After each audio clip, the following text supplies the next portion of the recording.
আমার দাঁত উঠে গেছে। এক কাম করি, বালিশের নিচে রেখে দেই, আবার রাতে বুড়ি আসবে। এখন শুয়ে পড়ি।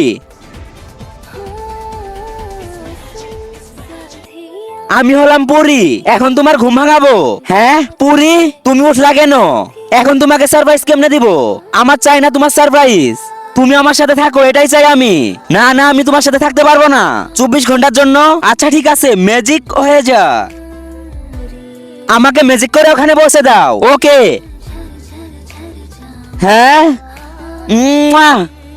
লা লা লা লা লা লা লা লা। হে হে। আমি তো এক রাউন্ডেই থেকে যাচ্ছি। এই দুইটা ছবির মধ্যে যে কোনো একটা ছবি পছন্দ করে থাকলে ভিডিওতে লাইক করে দাও আর চ্যানেলটি সাবস্ক্রাইব করে দাও। আর যদি এগুলা না করো, আমি ধরে নিব তোমার কাছে দুইটার মধ্যে একটা পছন্দ না। আর কমেন্টে বলে যাও এক না দুই। আজকে আমরা ফুচকা খাবো একদম ফ্রিতে। ইয়াম্মি, চলো এখন চলে যাব। হ্যাঁ পুরি।